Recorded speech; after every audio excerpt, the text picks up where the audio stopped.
Karanja is founder and consulting lead of BitHub, which is a blockchain accelerator. Hi, John, welcome. Thank you, Ian.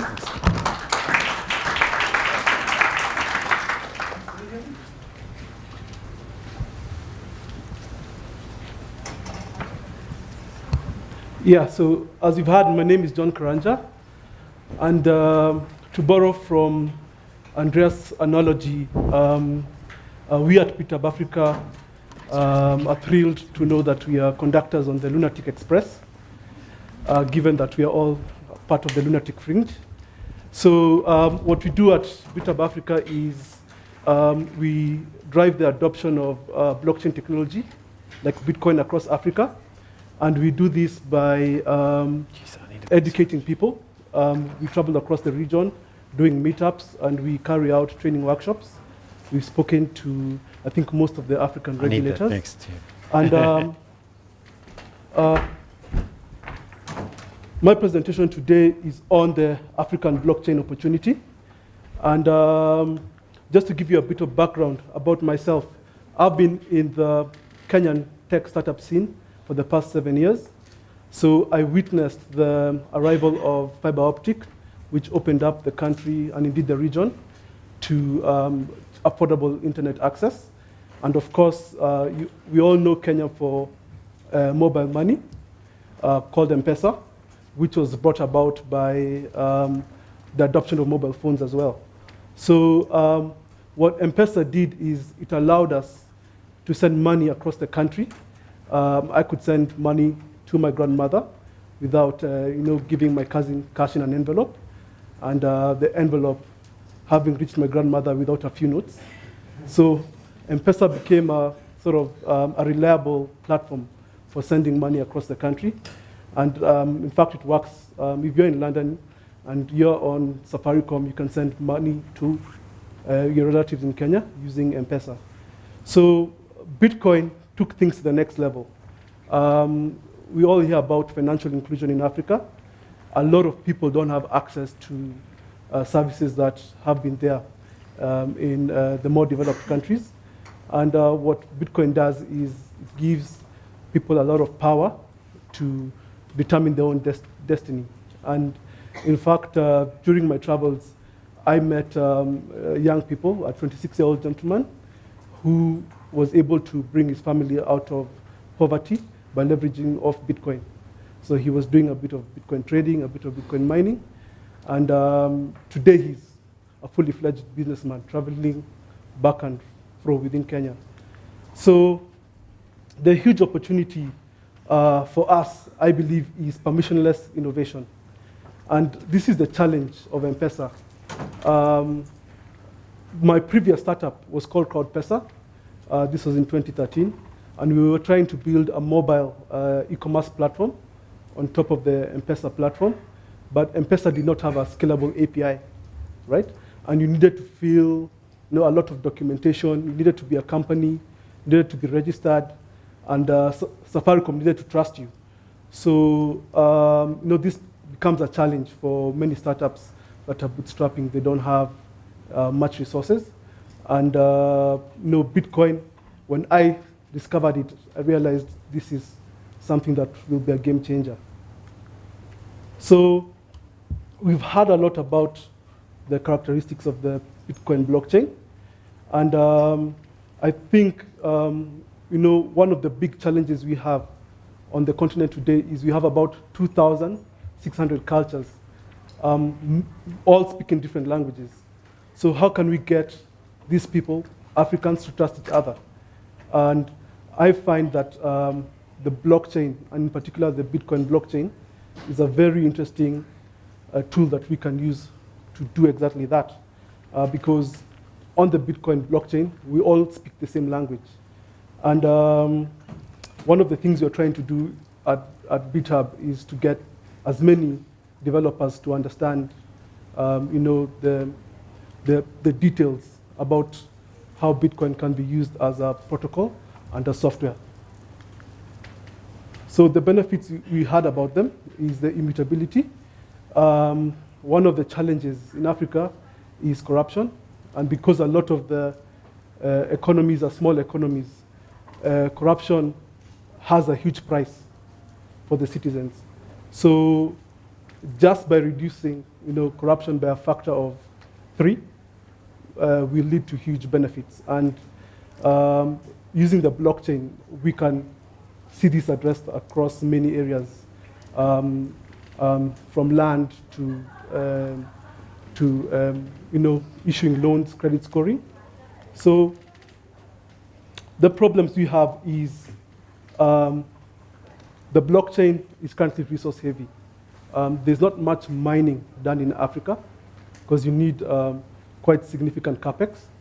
And I believe one of the best ways to learn about the power of Bitcoin is to try and mine it, because then you begin to realize that this is something that is capital intensive, it's very secure.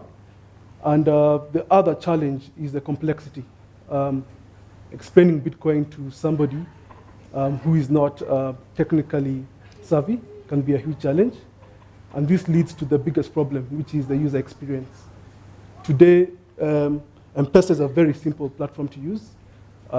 My grandmother uses it. So we need to find a way to make Bitcoin as simple and easy to use. So we talk about financial inclusion. And in Kenya, despite having M-Pesa, 99% of low-value transactions are still done in cash.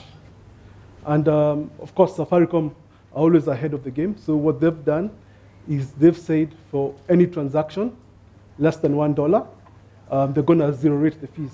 So this is something that could be quite interesting, because you now have a platform that allows people to send money for free under a certain category. And this reduction of transaction costs can lead to development of a lot of microeconomies. Now, the challenge with using centralized platforms like M-Pesa is that you do not enable true peer-to-peer transactions, because you have the telco as an intermediary. And what blockchain does is it allows for the creation of new economic models without trusting a middleman. So this is particularly interesting if you think about social contracts. In Kenya today, we had a startup that was doing micro-lending, and they were issuing non-collateralized loans. And within a year, they did about $7 million in transactions with a very high repayment rate. So we can leverage off, cultural norms that are within society and use social groups. In Kenya, we call them chamas, to put pressure on borrowers, right? Instead of, taking their land as a security. And in fact, a lot of people, they don't have title deeds. So even if you wanted to do that, it would be quite difficult. And this is where blockchain beats mobile money. And I think this is where we can take things to the next level. So one of the interesting things that we've seen is auto investing. And I think Lou Klassen gave a presentation on this. And currently, we have new models like auto investing, where together with machine learning and AI, you have people being able to set their own criteria for loans. And this is an example of the BTC Jam platform, which uses the Bitcoin blockchain to issue loans. And you can see that the different models for classifying those loans. You can have a conservative, a moderate, and an aggressive approach. And they each create new models of generating income. So blockchain will be a back-end sort of infrastructure that other platforms will leverage on. And we've just heard about IoT. We'll see that coming up pretty soon, as well as giving people access to their data. So we've heard a lot about identity. Can we use the blockchain to identify people. You find that a lot of countries have refugees, and these refugees are not accounted for. So there's a need to develop sort of a universal platform, and how exactly it will work is what we need to discover. And once you give somebody an identity, then he will be able to claim ownership of his assets, and you can even enable some form of transfers like inheritance using the blockchain. So one of the areas we are looking at in terms of opportunity is agriculture, the use of smart contracts for lending. In fact, we have a startup in Zimbabwe called Bitmari, and they are using Bitcoin as a digital coupon to help farmers access fertilizer and seeds. So they send Bitcoin to the farmer. The farmer goes to their local bank branch. The bank branch accepts the Bitcoin through the Bitmari platform, and the farmer gets cash, whether it's dollars or rand, to go and get the seed. And the other area we are very excited about, and I was happy to hear Abraham's presentation, is on energy. So my grandmother lives in an area where people have 2-acre farms. So can she install solar and then use maybe 1 kilowatt and sell 1 kilowatt to her neighbor? And these sort of exchanges are now possible using the blockchain. So last month we opened up our incubator. It's both a co-working space and an incubator, and we're looking to bring in these startups at our space. And of course, our model is based on open and permissionless innovation. And so we also did a research as a way to sort of fund the space, where we interviewed about 16 blockchain platform developers and founders to see how we can use this technology for specific African use cases. And this is our report. It's currently under peer review, so you can get the peer reviewed, the draft version, and the final version will be published, I think, in the coming 2 weeks. So thank you very much. My name is John Karanja, and those are my contact details. And I'm looking forward to partner with many of you in driving the adoption of blockchain across Africa. Thank you.